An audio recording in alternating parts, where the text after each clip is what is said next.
Conversa com meu povo. Dar o melhor de nós mesmos. Neste final de semana, a Arquidiocese de Belém celebra a Assembleia Conclusiva de seu primeiro Sínodo Arquidiocesano. Um caminho percorrido durante os últimos anos, tendo chegado às diversas assembleias paroquiais, regiões episcopais, vários setores de atividade pastoral e as vocações específicas existentes em nossa igreja. Temos um importante acervo de reflexões e propostas de ação pastoral que deverão ser consignadas em nosso novo plano de pastoral. O tema acolhido para o Sínodo vai se estampando cada dia mais em nossas paróquias e comunidades, pastorais e movimentos eclesiais. Belém, Igreja de Portas Abertas. Como sabemos estar num tempo de pessoas muito machucadas, nosso desejo é contribuir para que a sociedade tenha mais alegria e vitalidade, com o lema "A cidade se encheu de alegria". Nosso compromisso é crescer na consciência de que as portas da igreja se abrem através de nosso testemunho corajoso e ousado, indo ao encontro dos que se acham mais afastados, sendo criativos em nossa ação pastoral, olhando para o alto e para a frente, com ações pastorais inclusivas, indo até os confins da terra, que muitas vezes estão muito perto de nós. A iniciativa cabe a todos e a cada um de nós.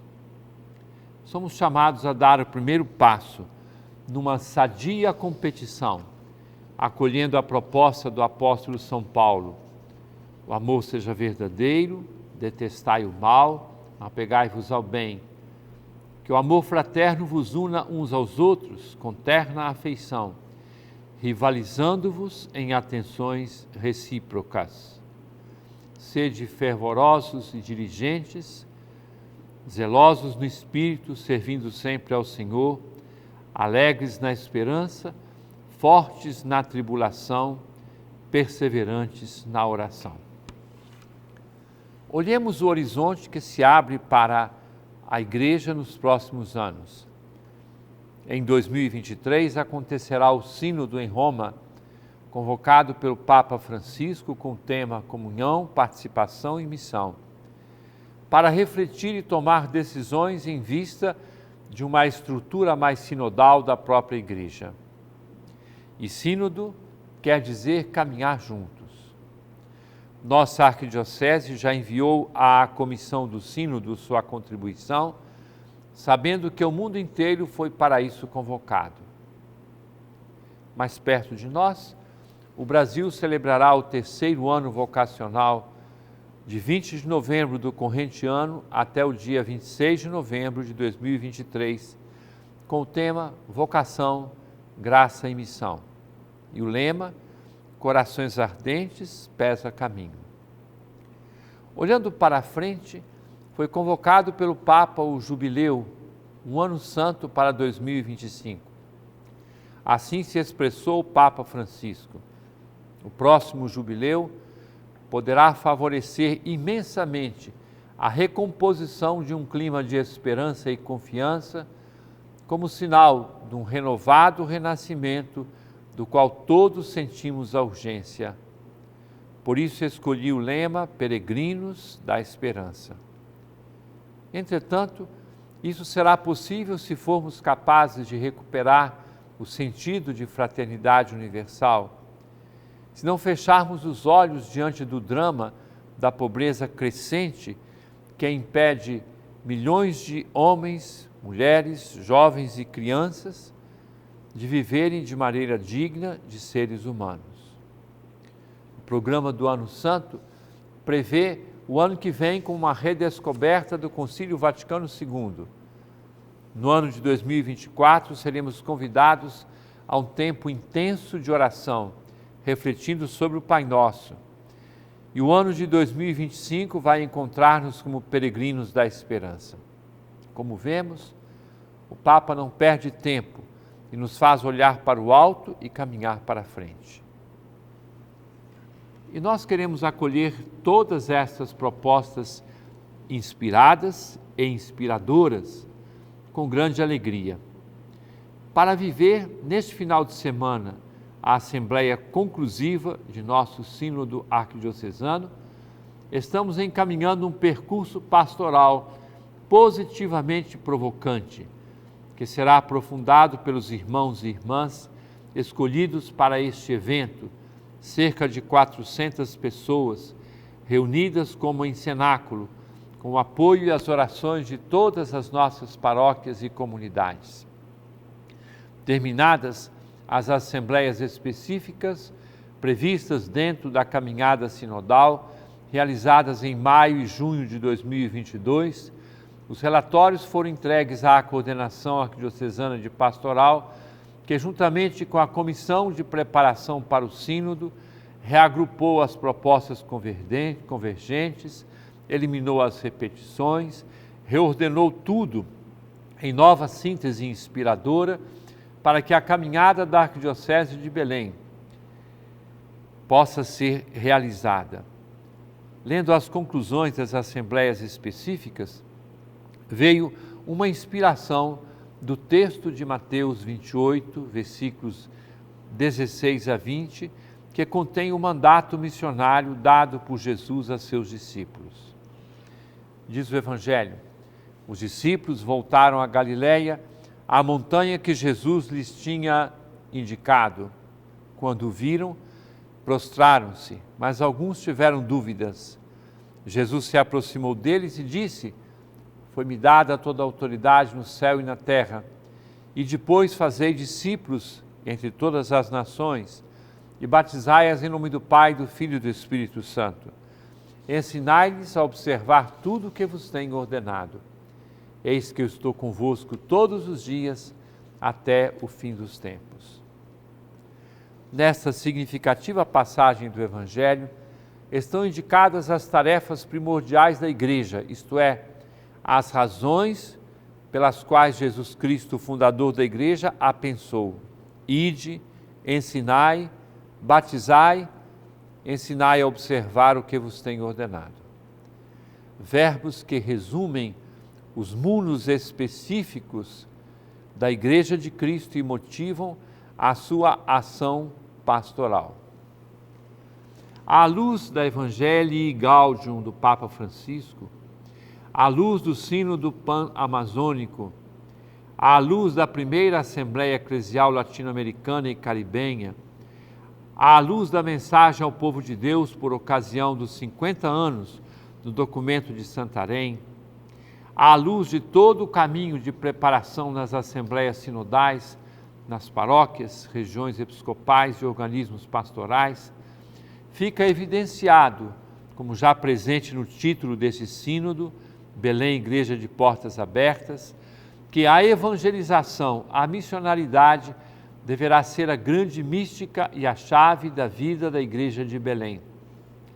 Aqui está o horizonte ao qual devem dirigir-se toda a ação eclesial da Igreja de Belém. É o horizonte da Evangelii Gaudium, capítulo 1. O pano de fundo de nossa ação pastoral será a missão. Missionária será a nossa evangelização como igreja em saída. Missionária será a nossa catequese no modelo da iniciação cristã para ir ao encontro e acolher a todos, especialmente os mais distantes. Há de ser missionário o anúncio do querigma. Missionário será o convite à leitura orante da Palavra de Deus, uma verdadeira e progressiva conquista pastoral em nossas paróquias. Missionárias serão nossas escolas da fé e nossos desejados centros de formação missionária. Missionária será a nossa liturgia, ponto de chegada da evangelização e da catequese, com portas abertas, que suscitem participação ativa e consciente de todos e seja fonte de toda a ação pastoral e evangelizadora. Serão assim missionárias nossas comunidades eclesiais, justamente missionárias, nossas comunidades eclesiais de base, nossas áreas missionárias, nossas paróquias e a grande diversidade de formas de vida comunitária e atuação dos movimentos eclesiais. Missionário será o envolvimento da força juvenil de nossa igreja. Serão missionárias nossas regiões episcopais. Será missionário nosso exercício da caridade e da promoção humana, envolvendo a todos os irmãos e irmãs. Missionários serão nossos meios de comunicação. Missionários será o envio de irmãos e irmãs a outras regiões, partilhando de nossa pobreza. Sabemos que os desafios são grandes, mas maior é a graça de Deus e a certeza da ação do Espírito Santo que há de conduzir-nos a porto seguro. De nossa parte, estejamos prontos a dar o melhor de nós mesmos para o crescimento da Igreja e do Reino de Deus. Caríssimo irmão, caríssima irmã, permaneça conosco, daqui a pouco estamos de volta.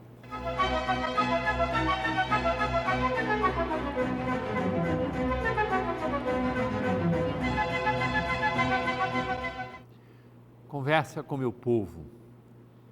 Caríssimo irmão, caríssima irmã, quem me acompanha no sábado, participa ou diretamente ou com a sua oração desta Assembleia Conclusiva do primeiro Sínodo Arquidiocesano de Belém. Quem me acompanha no domingo, participa da nossa ação de graças por tudo aquilo que o Senhor nos concedeu durante a realização deste sínodo, que não se fecha.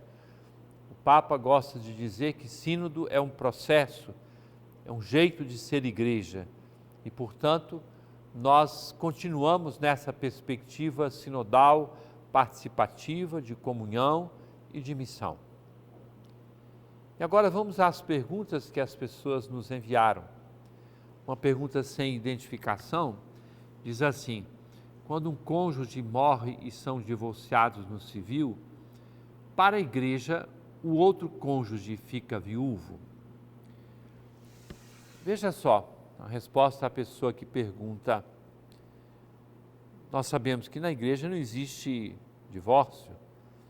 Se os dois se casaram na igreja, estão casados, não é?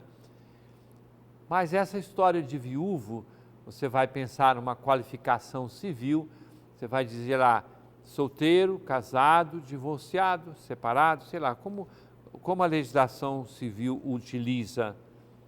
Então, a pessoa ficou, vamos dizer, perdeu todo esse vínculo e muitas vezes a pessoa se casou, divorciou-se, veio a realizar uma outra união civil. Então, eu acho que com muita liberdade a gente pode dizer que a pessoa é viúva e não tem necessidade de ficar falando se é viúva ou se é solteira. De qualquer maneira, ficou viúva, né? A pessoa com a qual tinha aquele vínculo veio a falecer. Rita Sampaio, de Belém, do Alberto, por que a liturgia entra entre as igrejas? Essa liturgia é diferente? Os padres e a equipe de liturgia podem alterar? Não existe uma norma para isso? Veja só, Rita, nós temos uma linha essencial da celebração e depois, por exemplo, se você abrir o missal, tem uma hora que diz assim: o padre, com estas palavras ou outras semelhantes, convida o povo, etc. Então, existe um nível muito importante de adaptação. Uma liturgia celebrada num dia de semana, ela tem uma estrutura mais simples. A liturgia no domingo, ela é mais solenizada. Existem gestos que a gente utiliza no momento de festa e gestos que nós não utilizamos durante aquele período. Então, ao nível de adaptação, a equipe de liturgia, ela tem que verificar, junto com o padre, é claro, a forma de fazer aquela celebração. Muitas vezes você soleniza uma determinada procissão dentro da Santa Missa, na entrada, ou na procissão das ofertas, você faça as coisas de diversas formas. E tem o essencial, que é a proclamação da palavra, a liturgia eucarística.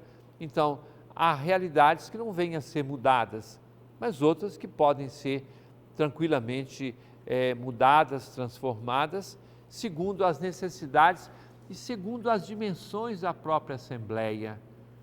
Você vai pensar, uma celebração feita na Basílica de Nazaré, ela certamente terá suas diferenças de uma comunidade menor.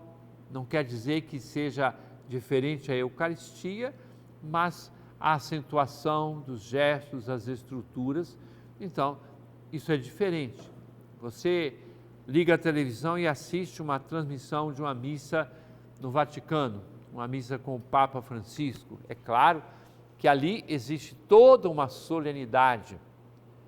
Nós, bispos, participamos com o Papa de duas grandes concelebrações, no dia 25 de junho e também no dia 29 de junho. Pelas circunstâncias de saúde, o Papa presidiu a primeira parte da missa, a liturgia da palavra, e depois havia um cardeal que presidia a celebração eucarística, a liturgia eucarística. E o Papa estava ali naquela cadeira, porque ele está andando em cadeira de rodas, se bem que esses dias eu já ouvi na quarta-feira, na audiência geral, o Papa estava entrando, andando com a sua bengala. Então, as adaptações, elas são necessárias. Nós precisamos estar atentos a isso e verificar o valor de cada gesto litúrgico e também as adaptações que eventualmente sejam necessárias a serem feitas na vida de cada paróquia, de cada celebração que se realiza. Agora a pergunta é de Lucas Melo, de Belém. Em minha paróquia os cantos são antilitúrgicos e até com a utilização de músicas populares. Isso pode acontecer? É claro que essas coisas têm que ser avaliadas com bastante serenidade, com tranquilidade. Já me aconteceu, me recordo agora quando você faz a pergunta, de uma vez ter utilizado um texto de uma música popular para falar da sede de Deus. Era a música Asa Branca. Você pode partir daquilo ali para uma reflexão. Não significa que você vai usar no lugar dos cantos litúrgicos músicas que sejam populares, que podem ser usadas em outras ocasiões. Mas eu gostaria que a gente tivesse a clareza de saber em que situação isso aconteceu e por que foi feito. Talvez a gente avaliando bem pode ajudar a própria equipe de música a trabalhar de uma forma diferente. Catarina Araújo, de Belém. Alberto, quando morremos, nossa alma vai para onde? Veja só, quando a gente morre, uma vez eu vi uma explicação muito bonita que diz assim: quando você morre, você se coloca diante de Deus. Mais ou menos assim, eu estou aqui, aqui está nosso Senhor Jesus Cristo e a minha vida está lá. Este encontro com Ele é altamente purificador e também doloroso, não é? Por isso que a gente acredita numa coisa chamada purgatório. Purgar quer dizer purificar. Em Jesus eu vejo aquilo que não foi correspondente à vontade de Deus em minha vida. Isso dói, purifica, mas se eu procurei servir a Deus, é claro que essa purificação, ela vai me conduzir depois ao paraíso. Então não se trata de onde, né? Não é uma sala, um lugar onde a gente vai. Nós vamos nos encontrar com Deus. Agora, maiores detalhes disso aqui nós poderemos ver quando chegar a vez da nossa Páscoa pessoal. Celina Bentes, de Belém. Qual a doença do Papa Francisco? Por que essa informação de renúncia? Celina, informação de renúncia não. Conversa da mídia, né? Porque o Papa, audiência conosco, nós passamos 3 horas com o Papa. E ele disse assim, olha, hoje eu estou melhor, consigo dar os 10 passos. Estava numa cadeira e foi numa outra para aquela roda de conversa de 3 horas conosco. Extremamente lúcido, aberto e claro. Não no nosso encontro com ele, mas eu soube em Roma que alguém perguntou para ele assim, o senhor vai renunciar? Ele disse assim, isso pode acontecer algum dia, mas eu não tenho pretensão de renunciar, porque a gente governa a igreja com a cabeça, não é com o joelho. Então, o Papa tem uma dificuldade nos ligamentos do joelho, ele tem uma coisa já, porque olha, já é um herói, porque ele tem uma perna menor do que a outra, tem um pé que é torto, falta um pulmão. Imaginem a força que o Papa tem para governar a igreja e o faz com grande força, disponibilidade, santidade. Então, perguntar por que essa informação de renúncia é porque o pessoal fica querendo inventar notícias. Pode acontecer um dia do Papa renunciar, o Papa Bento XVI não renunciou? Então, possibilidade sim. Alguém perguntou na viagem, agora voltando do Canadá, e ele disse, olha, não está no programa isso aqui, mas a possibilidade sempre existe. Em outra ocasião ele disse, se eu vier a renunciar, eu ficarei em Roma como bispo emérito de Roma. Então, possibilidade existe, mas não há nenhuma informação, notícia. Existem, vamos dizer assim, fofocas, essas conversas que nascem pelos meios de informação, pelos meios de comunicação. É isso que ocorre. Caríssimo irmão, caríssima irmã, desejo que esse final de semana seja abençoado e de forma especial que você que nos acompanha agora participe da Eucaristia na sua paróquia. Desça sobre todos a bênção de Deus Todo-Poderoso, Pai, Filho e Espírito Santo e permaneça para sempre. Amém.